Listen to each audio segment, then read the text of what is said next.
What is going on, Outriders? Worldslayer is changing the meta completely around when it comes to the best classes that are going to be available and viable when Worldslayer drops.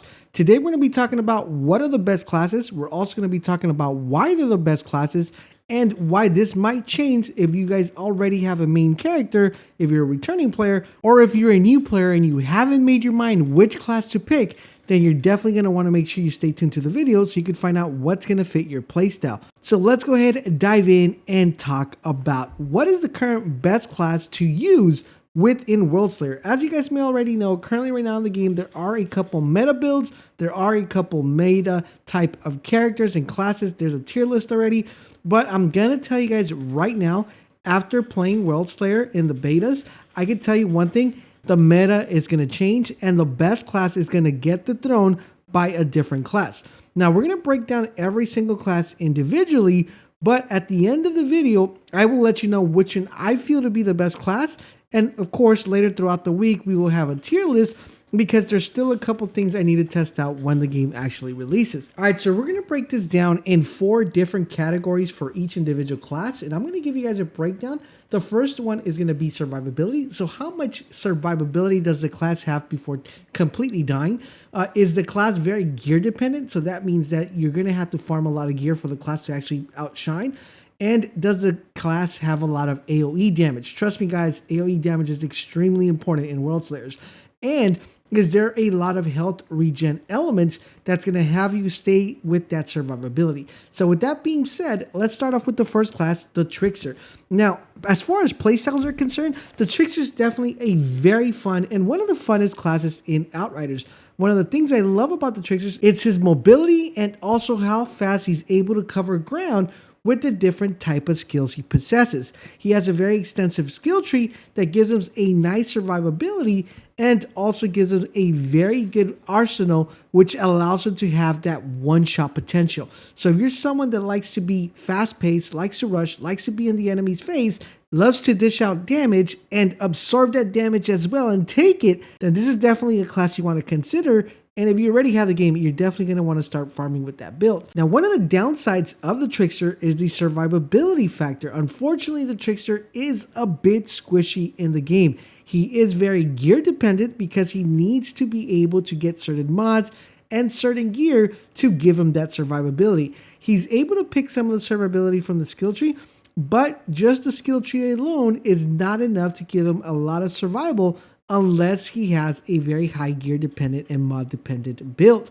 In addition to that, guys, he outshines a lot of the other enemies when it comes to AoE damage. There are amazing skills that make him extremely powerful and potent to allow to cover not only the field and one-shot elites, but also take a large amount of enemies out with just one single shot. His health regen is actually very powerful and very potent. He's able to do that by killing, and that is what he's a master on.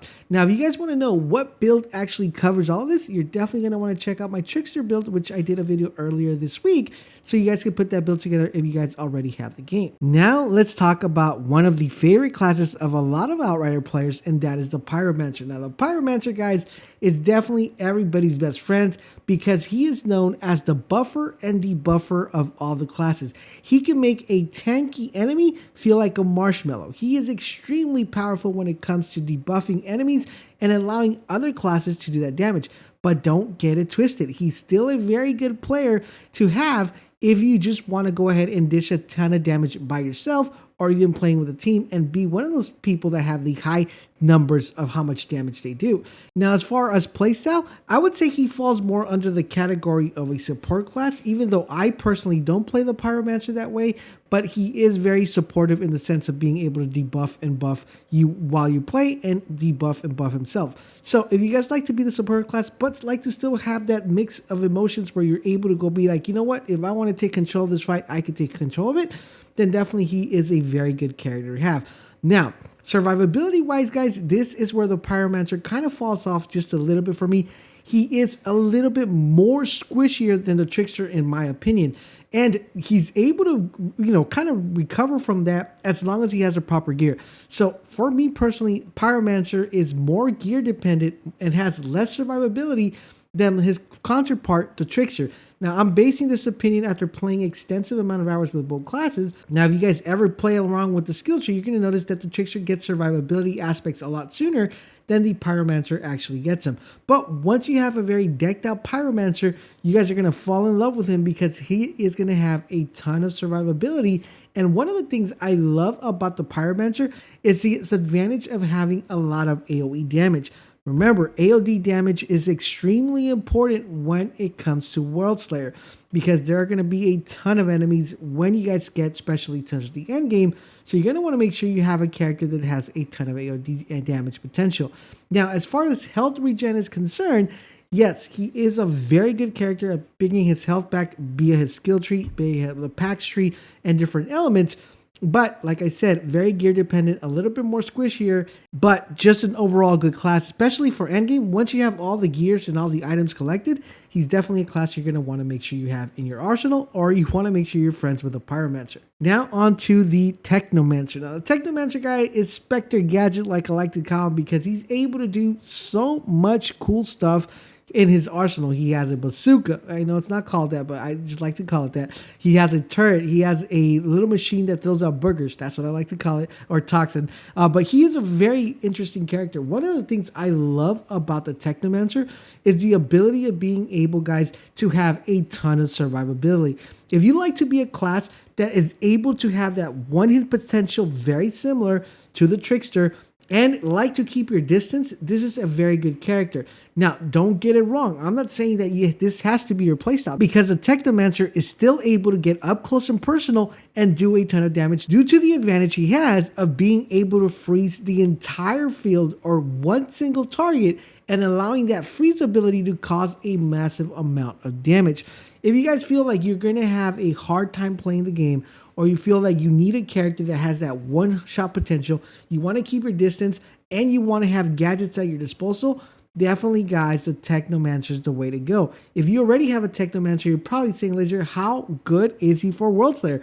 Technomancer, guys, is definitely one of the best characters that outshines a lot when it comes to Worldslayer due to the fact of the massive potential and items he has in his arsenal of being able to regenerate his health, slow cooldowns when it comes to using his abilities, and the advantage, guys, of doing a tensive amount of damage. Now, where he does fall off just a tad bit for me, I think out of all the characters, he is one of the ones that is very mod dependent. Not so much gear dependent, but very mod dependent. And also there are some gear sets that are more highly dependent on him being able to outperform that are very difficult to get. Overall, in general, guys, the Technomancer is a very good choice and one of the safest choices when it comes to not dying too much and keeping your health active constantly. And after you learn to master it, he has that one-shot potential to wipe the entire field with one shot, or kill an elite with one shot, or just by freezing him to death. So definitely a very good character. All right, so now on to the last character, known as the Devastator. Now, is the Devastator very good in Worldslayer? The answer to that is 100% yes. And to me personally, he is the best class currently right now in Worldslayer. Now, I know what you Pyromancers, Technomancers, and Tricksters are saying out there, Laser, you crazy boy. But I'm telling you guys, once you guys get your hands on Worldslayer, you're going to notice the big advantages you have as a Devastator. The reason being is because the Devastator is a tank. He is built like a rock. I'm telling you guys right now, if you get hit, you'll be able to take it and laugh your way through the Worldslayer campaign and also the endgame. He's able to absorb a ton of damage, and he's able to dish a ton of damage as well. One of the drawbacks at the Devastator is the fact that his gear is very hard to get. In addition to that, guys, he is a very hard character to master due to the fact that you need to learn how to combo some of his skills, and it is very gear dependent and mod dependent. But once you have the gear, once you have the mods, his skill tree is actually very easy to dominate because he's able to apply bleed, and every time he applies bleed, he gets his health back. So it's very good when it comes to health regen, and on top of that, guys, he does a massive amount of AoE damage. So definitely a very potent class, and one of the best class that's going to have you having a lot of survivability, ditching a lot of damage, being able to absorb that damage, and using that damage to further enhance your damage to even dish out more damage. Very good class when it comes to covering different areas of the map, so getting to different areas and spots very fast and very frequently. and very good class when it comes to health regen.